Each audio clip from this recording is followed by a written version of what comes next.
Pros: 1. Pay and benefits were decent. 2. The bank often gave vested equity bonuses, which were substantial when the stock was doing well. 3. Work-life balance was good in technology, horrible in finance. 4. They pledged not to lay anyone off during the pandemic. Cons: 1. No diversity.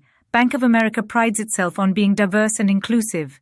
It boasts about its donations to racial inequality and women entrepreneurs, but they should really spend that money on themselves first.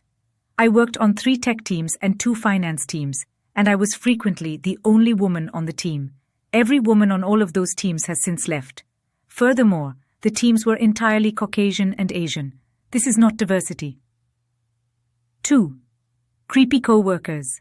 Coming from tech, being one of a few women was not unusual. At Buffet, it was a different vibe. I was constantly targeted by middle-aged men and frequently asked inappropriate questions about my dating life, my child-rearing abilities, and my menstrual cycle. Yes, you read that right.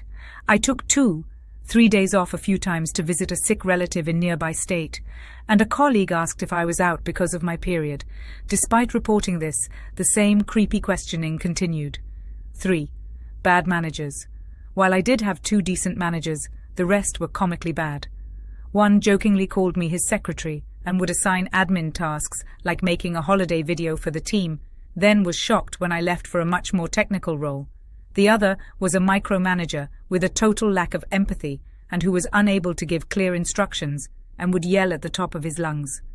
When I reported this to the head of the department, he claimed that it was difficult to fire someone. After 5 others reported him and eventually left, then they finally had a talk with him. He is still there. 4. Outdated technology. Systems are so old and there is lost knowledge from all the turnover. Most applications look like they were built in the 90s and haven't been updated. You can't do your job because these systems are crashing and breaking, and hours are wasted waiting for data and calculations. Do not come here for a technology career. Advice to management. BOFA feels like a dysfunctional retirement home. Get rid of the terrible micromanaging managers who are driving talent away. Invest in technology.